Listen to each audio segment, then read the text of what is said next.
No one should have to choose between their job and their family. These powerful words from the International Labour Organization reflect a promise that many Malaysian retail workers are still waiting to see fulfilled.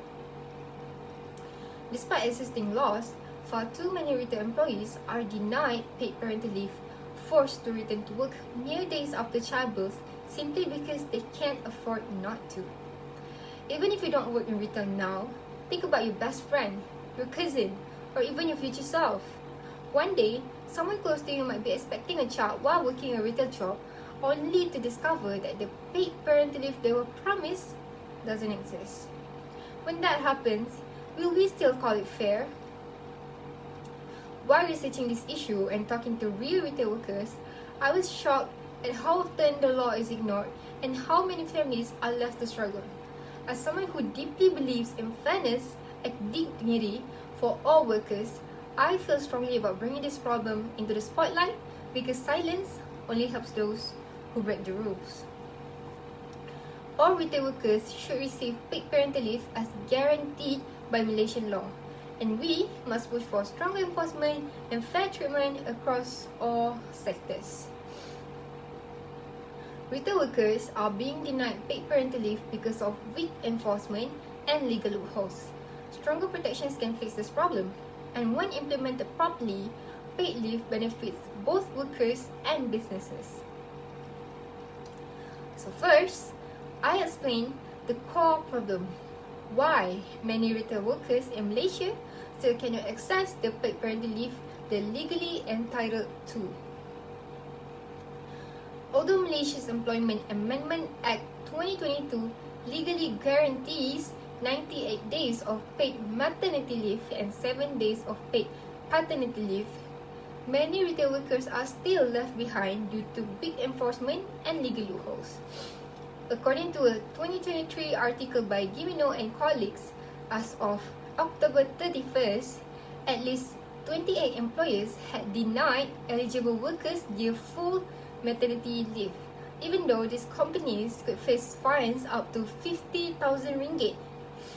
Many retailers classify staff as short-term or casual workers to sidestep leave obligation, even though these employees perform regular full-time duties.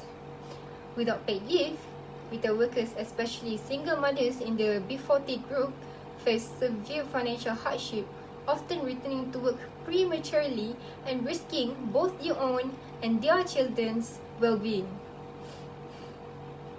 Now that we've seen how weak enforcement and loopholes harm workers, let's discuss what can be done to fix this problem.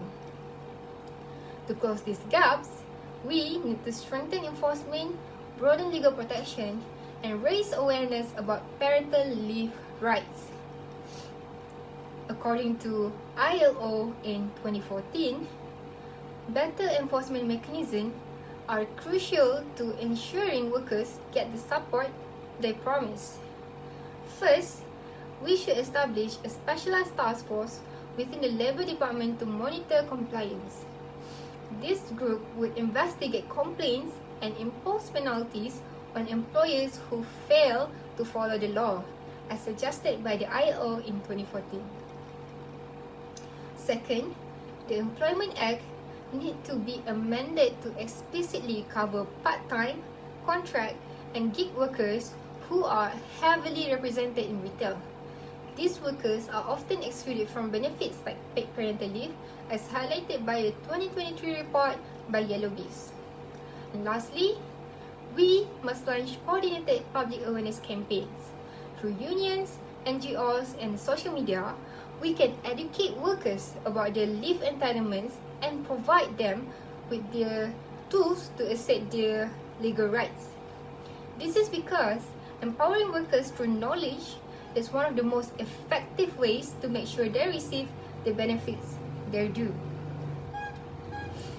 With robust enforcement and awareness in place, the benefits of fully implemented paid parental leave extend to both workers and employers.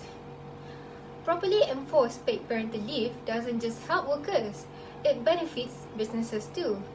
Studies show that it boosts employee well-being reduces turnover costs, and even advances gender equality. Research from WTW in 2024 highlights that organizations offering at least 12 weeks of paid leave report up to 60% reduction in staff turnover, which leads to significant savings in recruitment and training costs.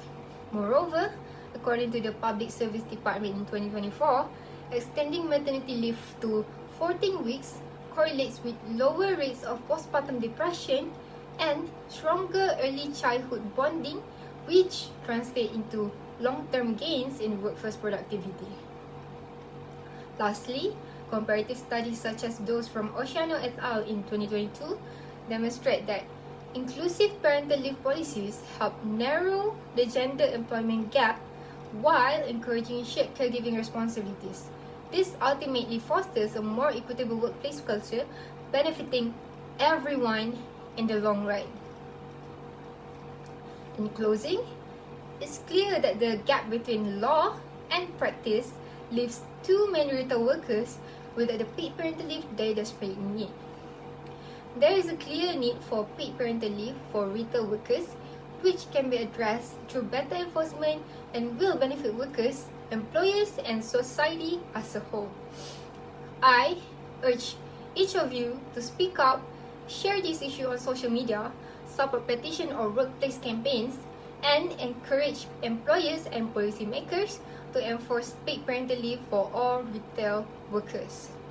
Your voice can help turn a paper promise into real benefit for thousands of families. Paid parental leave isn't a privilege reserved for the few.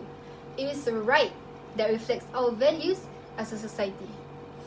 Let's make sure every retail workers can take the time they need to come and care for the child without sacrificing their health, their finances, or their dignity. That's all from me. Thank you so much.